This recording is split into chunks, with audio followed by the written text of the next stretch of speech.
Fala, meus amigos, tudo bem? Estamos aqui para mais um vídeo do nosso canal. E o vídeo de hoje é sobre escolhas. Será que Deus escolhe com quem nós iremos casar? Fica ligado aqui e nós vamos responder essa pergunta. Fala, meus amigos, tudo bem? Que bom estar aqui com você. E não se esqueça, já aproveita, deixa o seu like aqui nesse vídeo.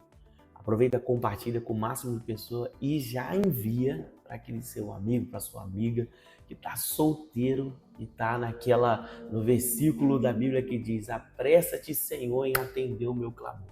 Envia para ele urgentemente. Se você já é casado, em algum momento da sua vida você deve ter feito a seguinte pergunta: será que Deus vai escolher alguém para mim? Será que o Senhor reservou? Será que você já deve ter escutado aquela música que ficou muito famosa, a tal da alma gêmea, carne e unha, alma gêmea, bate coração, dois corações que batem juntinhos?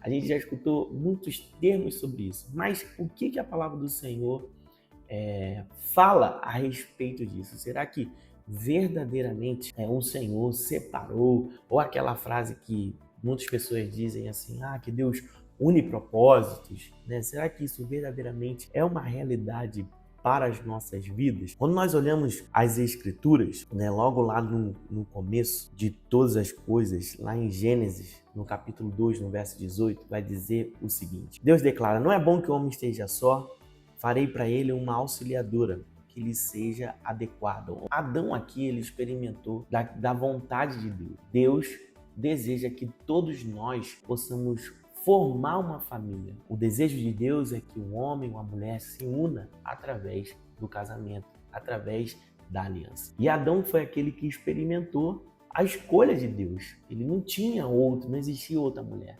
Não tinha como ele escolher. Então, quem escolhe, quem faz para Adão a sua esposa é o Senhor. E esse é o único caso na Bíblia. Não vai existir aqui outros casos em que isso aconteça. Adão foi aquele que experimentou com o Senhor escolhendo. A partir disso, agora o homem, a mulher, que vai ter que fazer, né, ali as suas escolhas. Não vai ter um outro momento na palavra de Deus com o Senhor fazendo esse tipo de escolha. Mas agora o homem que precisa escolher. Olha o que a palavra do Senhor diz lá em Provérbios, no capítulo 3, do verso 5 ao 6. Olha o que diz: confia no Senhor de todo o seu coração, não te estribes no teu próprio entendimento. Reconheçam em todos os teus caminhos e ele endireitará as tuas veredas. Fica claro aqui na palavra de Deus que nós devemos verdadeiramente confiar no Senhor.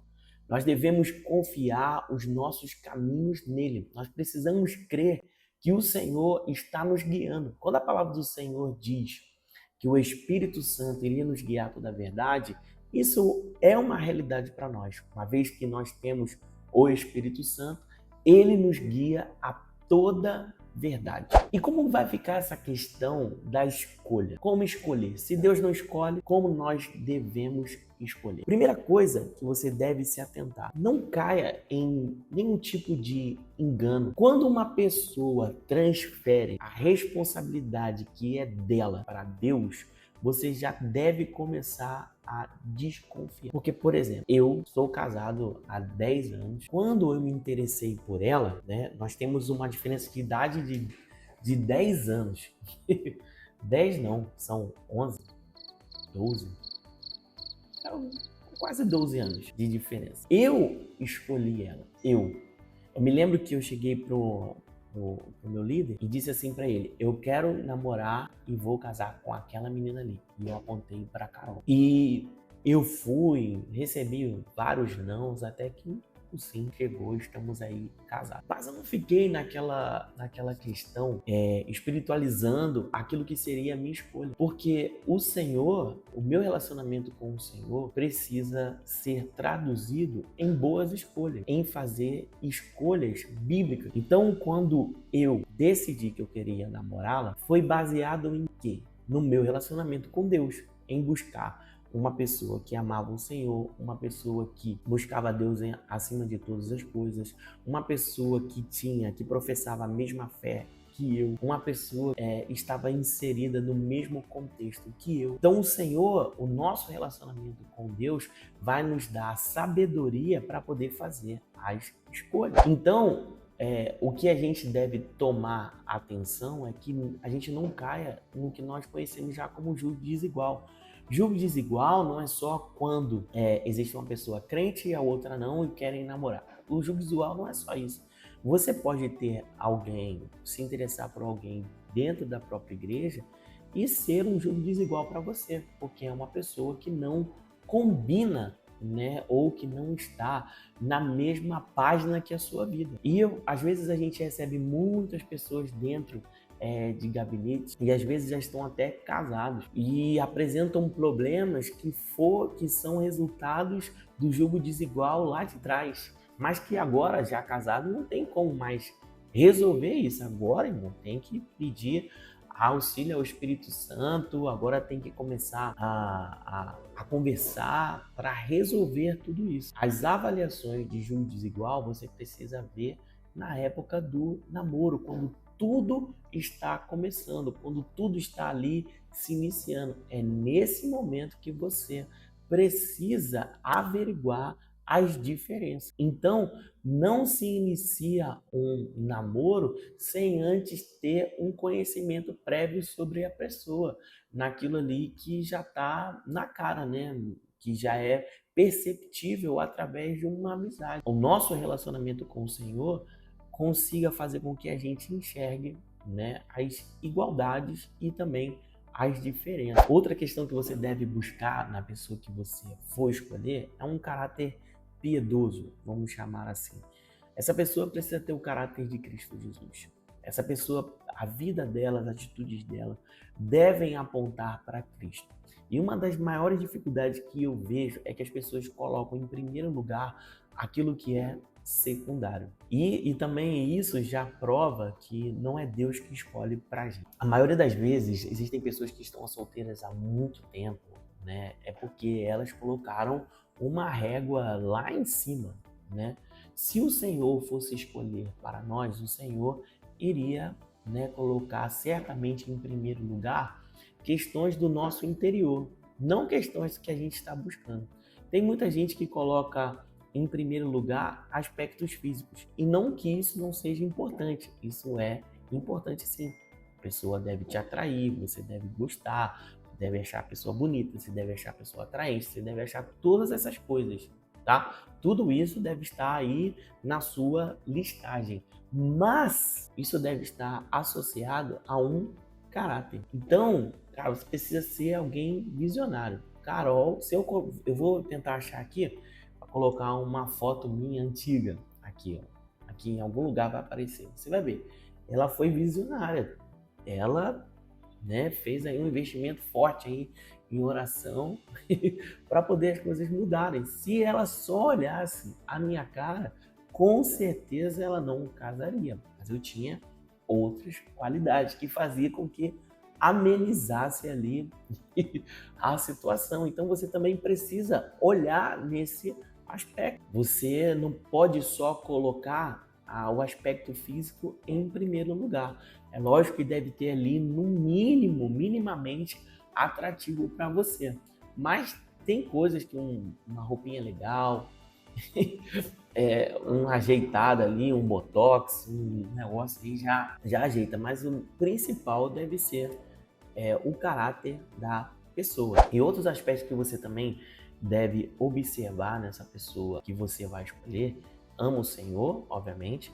Se essa pessoa ela gosta de trabalho, principalmente você que está buscando, né, um relacionamento, você precisa saber se esse varão gosta de trabalhar, entendeu? Por quê? O trabalho ele faz parte do casamento.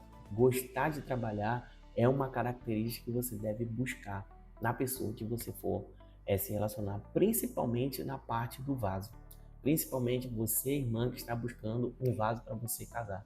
Esse varão, ele deve gostar de trabalhar, porque se você se casar com alguém que não gosta de trabalhar, você vai entrar numa furada muito grande, porque vai chegar uma hora que esse varão vai precisar segurar as pontas da casa, e se ele não gostar de trabalhar, você vai estar em uma enrascada muito grande. Então você deve buscar, né, características que apontem para um sacerdote.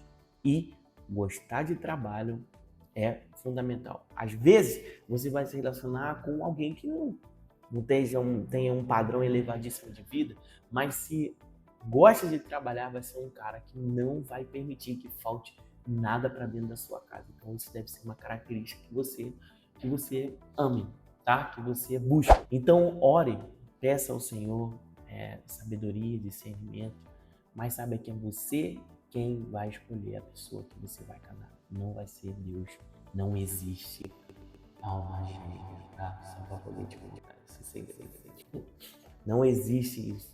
Busque a Deus, busque discernimento e às vezes essa pessoa que você vai se casar tá aí perto de você, mas por talvez não ter algumas características que você tem colocado como prioridade, você não está enxergando essa pessoa, mas a pessoa está do seu lado. Me lembro, ó, se eu contar a minha história com a minha esposa, com Carol, eu era vizinho dela, tá? A gente sempre morou perto, mas a gente só foi namorar muitos anos depois, até também, né, por conta da diferença de idade.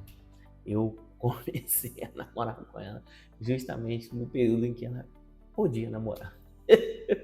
Então, às vezes, a pessoa que você vai se casar, está aí tão perto de você e você não está enxergando. Então, abra os seus olhos para enxergar. Não vai ser Deus que vai fazer isso. Deus te dá sabedoria para que você tenha entendimento e fazer uma boa escolha com alguém, com um perfil, com um padrão bíblico, tá? Fuja de tudo aquilo que possa ser um julgo desigual, principalmente com relação a chamado, principalmente com relação ao ministério. Fuja dessas coisas porque isso vai te causar problemas no futuro. Mas baixa um pouquinho, né, a régua, que às vezes é você que está dificultando na escolha, e eu tenho certeza absoluta que o Senhor vai te dar discernimento para isso, tá bom? Espero que você tenha gostado desse conteúdo. E se você quiser saber mais assim sobre relacionamento, família, comenta aqui e não se esqueça de enviar esse vídeo para o seu amigo, para sua amiga que está precisando se casar. E ela vai casar agora em nome de Jesus. Fica com Deus e um grande abraço.